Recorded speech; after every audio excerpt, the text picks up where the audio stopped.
Faith's Reward is a broken Magic the Gathering card, and if you don't believe me, then I would hope the fact that it has previously won a Pro Tour can convince you. The deck we're going to be playing today has almost exactly the same game plan as it did 10 years ago. We are going to be using a load of cheap artifacts that can either draw cards or make mana by sacrificing them. Then we can return them from our graveyard to the battlefield with Faith's Reward as they have left the battlefield this turn. You can see this exact game plan was used 10 years ago. Back then, all the cards, mana, and spells were then used to fuel up a grape shot for the win. However, this isn't exactly how we are going to be winning today. As we have access to 4 Beseech the Mirror to both tutor Faith's Reward and find our win condition, we can use it to find Aetherflux Reservoir to make a much easier kill than before. To fill up the rest of the list, we have a load of situational cards which I will break down if you don't know them throughout the video. And normally, I get a lot of doubters on this channel about if the decks that I play are truly good or not, so why don't we start this video with a match against Rakdos Scam, arguably the best deck in Modern right now. To start off this match, we have a good opening hand with a turn 1 suspended Lotus Bloom as well as Urza's Saga. After playing the Saga, Chromatic Star, and suspending our Lotus Bloom, the opponent starts off the game with a Thoughtseize. Here I thought the Beseech the Mirror was going to be taken, but surprisingly they take Pyrite Spellbomb instead. Now with a Mycosynth Gardens off the top, we can play our other 1 mana artifact and pass the turn. Expecting another discard spell for this Beseech the Mirror, I'm surprised when the opponent just plays Dauthi Voidwalker and passes back to us. With not many options here, we can use Lotus Field in our hand and Amulet of Vigor from the Urza's Saga to be able to get enough mana to cast this Beseech the Mirror. Don't forget, Dauthi Voidwalker is a graveyard hate spell, meaning the lands we sacrifice from Lotus Field go into exile, as well as our Chromatic Star and our Rockets don't draw us cards because they go into exile, not the graveyard, meaning they don't trigger. So this means our only real option with Beseech the Mirror is to get the One Ring to try and outdraw the opponent and hope that they don't have enough pressure to stop us. After drawing with the One Ring and finding Faith's Reward, the opponent actually sacrifices their Dauthi Voidwalker to cast my Beseech the Mirror from exile as it had a void counter on it. This then got them a card and they pass back the turn. I think here it is very obvious that this one card they got is going to be Orcish Bowmasters. But with no Dauthi Voidwalker on the table and Faith's Reward in my hand, Lotus Bloom coming off suspend, and a One Ring to draw extra cards, we should be able to win the game here with an average draw. So first I sacrifice my Wizard's Rocket to bait out this Orcish Bowmaster so I take less damage from activating my One Ring. This however draws me another land and another Lotus Bloom, 2 complete bricks, so we're hoping that we find something from the Rockets, which finds a star. Unfortunately, whiffing on the top 3 cards of our library, there's nothing much else we can do but cast Faith's Reward, get everything back, and sacrifice the Rockets again because it untaps with the Amulet of Vigor. That only found us a land.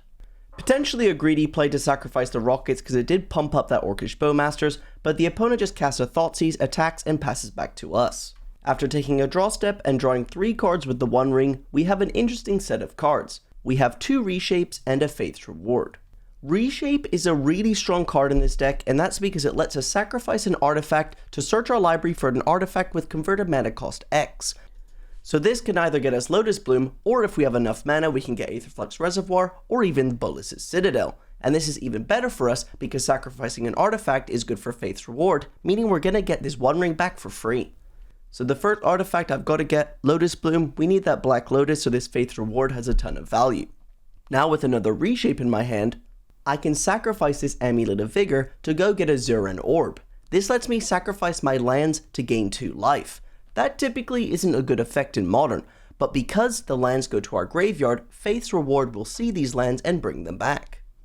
So now with all of that shenanigans, we can cast our Faith's Reward, get everything back, and then we can draw a card with the One Ring and hope we find something insane off the top of the deck. After drawing with the ring, we just find a Conjurer's Bauble, so we've got to pass back the turn because if we sacrifice this, we're most likely going to die unless we sacrifice our lands to gain some life, and I really want to keep this Urza's Saga on the table to have Making Constructs as an option. Don't forget, the opponent has a Mount Doom in play. This can be activated for 3 mana to deal 1 damage to us, as well as this One Ring will deal us 1 damage also. So from here, the opponent can attack in with their Bowmaster and their token, putting us down to 2. They Thoughtseize us into C3 lands, so now I can sacrifice one of my lands to the orb to gain 2 life, and we find a Reshape off the top of the deck at 3. Now, there's potential for me to win this game. Again, we're kind of hanging on to the thinnest string possible, but we can get Aetherflux Reservoir into play here with the Reshape. And then if we can continuously find cards off the top of the deck that makes us mana, maybe, just maybe, we can steal a win. With this Lotus Field, we can do a cool trick. We can play it, untap it with the Amulet of Vigor, and then before it's sacrificed to itself, we can sacrifice it for 2 life with the Orb. This gives us a lot more mana, and lets us reshape to find Aetherflux Reservoir. After using a lot of our mana and sacrificing our One Ring, we can reshape for Aetherflux Reservoir and hope that this Conjurer's Baubles can find us more and more spells, because we do still have Lotus Bloom on the table. The first one finds us a Chromatic Sphere, which is exactly what we need. Now we just need to keep drawing spells. So I activate the other Conjurer's Bauble because there's many spells that we could draw that we want to cast instead of the Chromatic Sphere, but with just a Lotus Field, now we've got to hope that this sphere will find us something useful for us. We're starting to gain a load of life with the Aetherflux Reservoir, but with just an Amulet of Vigor off the top, it is sadly not enough life to stay alive from this massive Bowmaster. I do not think I played this game optimally, and I definitely think if I played tighter throughout that game, I could have had enough life at that point to be able to survive. Don't forget, I was drawing some cards maybe in suboptimal positions with the Bowmaster on the table. Anyways, the opponent has Dauthi Voidwalkers. That's not a great card to play against, so let's get out the Chromatic Stars because they don't draw cards with Dauthi Voidwalker on the table, and bring in Veil of Summer. I think the sideboarding plan for this deck is to have Veil of Summer on the play and Leyline of Sanctity on the draw, specifically against Scam. Game 2 starts off similar to Game 1 because I have a turn 1 Urza Saga Amulet of Vigor, the opponent leads with the Thoughtseize and follows up with the Dauthi Voidwalker. However, this time we're prepared to kill it because we have the Pyrite Spellbomb in our deck, which we can fetch and then use Chromatic Sphere to get red mana to deal 2 damage to it. We're sort of set up for next turn because we do have Lotus Field plus Faith's Reward, but we can't really do anything with the mana at this moment. Then the opponent completely slows down the game by playing a turn 3 Blood Moon. While it seems to hurt me here, well, the opponent doesn't have any board pressure and we find a Lotus Bloom off the top of the deck. So now my opponent is on a 3-turn ticking Time Bomb. Nothing really happens, they start to attack me with a Ragavan, but because the top card of my deck generally won't help them, there's not much they can really do until this Lotus Bloom comes down and we get to cast Bolas's Citadel. From here, it's an easy kill and the opponent eventually dies.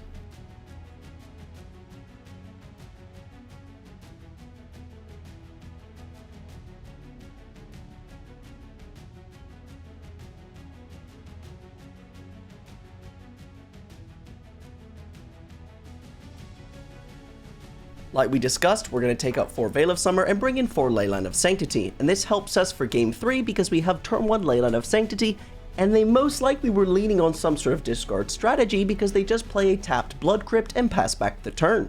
Starting off our turn 1, we're just going to play our Amulet of Vigor and ship it back, and the opponent plays an Engineered Explosives. With a reshape off the top of the deck, we can play our Watery Grave tapped, and we do get to untap it with Amulet of Vigor, but that's not too useful here. The opponent then just passes back the turn and sacrifices Engineered Explosives on our upkeep to destroy the Amulet of Vigor. Here I decide to play a patient game as we can just keep hitting our land drops and the opponent cannot cast a discard spell to disrupt us.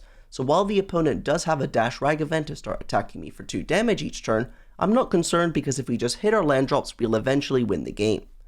I'm not in a rush to cast this reshape to, let's say, get a Lotus Bloom, because I'd rather keep this reshape to either get a Bolas's Citadel or the Aetherflux Reservoir to try and win the game. This Beseech the Mirror is going to be castable eventually.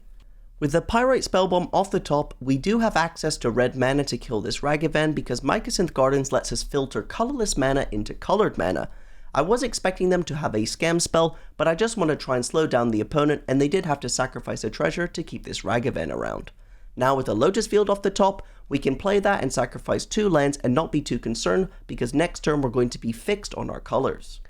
Now here we have many options going into our turn because I was looking to cast Beseech the Mirror to get the One Ring by sacrificing the Zuran Orb. But we are just blessed by drawing the One Ring on its own, so now we can keep up with our game plan of just trying to hit our land drops and developing our board with mana. What's funny is my opponent stole a Wizard's Rockets with the Ragavan. And what's funny is they don't draw a card because of their Leyline of the Void. Their Wizard's Rockets goes to my graveyard, which actually goes into exile, meaning it doesn't trigger and they don't get a free card. Now passing back to us, we get a load of mana and we get to draw a load of cards with the One Ring, which finds us another Lotus Field and a reshape. Now with Beseech the Mirror, we can sacrifice our Zuran Orb to go get Aetherflux Reservoir to set up for a kill next turn, because we'll have 6 mana plus the ring plus a load of reshapes, as well as Leyline of Sanctity protects our hand. There's really nothing the opponent can do here, right? Because even if they, let's say, play a Blood Moon, well, I can draw out of it with the One Ring. So I'm feeling very confident here. They attack with their Ragavan, it hits a land, and they have nothing in pass. The opponent's hand must be full of discard spells or something like that. Now we draw with our One Ring, and we have a ton of cards in our hand. Now here, sadly, we do not have enough mana to get Bolas's Citadel out of our deck, and that's including using reshapes to find Lotus Bloom, and that's because we have to sacrifice things to reshape to be able to get our Lotus Bloom. It just doesn't work out. You can do the maths yourself. You cannot get Bolas's Citadel into play this turn because of Leyline of the Void.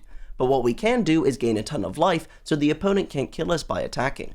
So I start off by playing Amulet of Vigor, and then sacrificing that to the reshape to go and get a Lotus Bloom.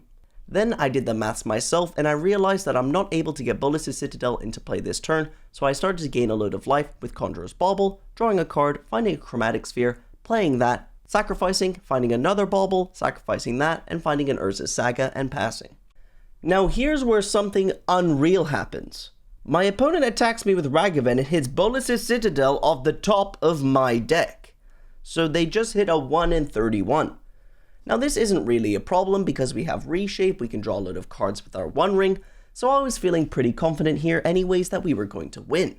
But after the opponent slams the Bolas's Citadel, the top 2 cards of their library started to make me concerned. First they play a Blood Moon, which instantly reduces my mana by a ton, and then they play an Orcish Bowmaster. I thought here the game was completely over, but then I realized the Leyline of Sanctity protects me from the Bowmaster. But this is still a massive problem. Bolas's Citadel deals 10 damage to each opponent, meaning they can actually kill me with Bolas's Citadel despite Leyline of Sanctity being in play. So we could actually easily die if we let the opponent untap, especially because I have to draw a lot of cards with the One Ring here to try and win the game. I actually felt really hopeless in this spot, and I was about to concede the game, especially when I saw these cards off the top with the One Ring. Having Beseech the Mirror and only 6 mana, I was feeling quite hopeless. But then I realized there's actually some potential to either kill the opponent, or at least survive. I think it's an easy decision to start off this turn by sacrificing the One Ring to our reshape to go get another Lotus Bloom. Now we can cast a Conjurer's Bauble, sacrifice our Lotus Bloom, and sacrifice the Bauble to the reshape to go get another Lotus Bloom. Now we can play Chromatic Sphere and have 6 mana available to us. Now, if I've done my maths correctly, this should be a kill, because I can sacrifice my Lotus Bloom for 3 black mana, cast Beseech the Mirror sacrificing Chromatic Sphere with Bargain. This can go get another Beseech the Mirror, which I can cast that with Bargain, sacrificing Leyline of Sanctity. That Beseech the Mirror can go get another Beseech the Mirror, but this time not casting it with Bargain, just as Demonic Tutor. That Demonic Tutor can go get a 1 mana artifact, we can cast that going up to 54 life and deal the opponent 50 damage, getting out of this tight spot that we could have potentially put ourselves in. I don't think I played this game optimally, but it is just so insane that I managed to kill them after they took Bolas's Citadel out of my deck and slammed a Blood Moon to completely destroy my mana. As always, if you did enjoy this video, don't forget to like and subscribe, and I'll catch you guys in the next one.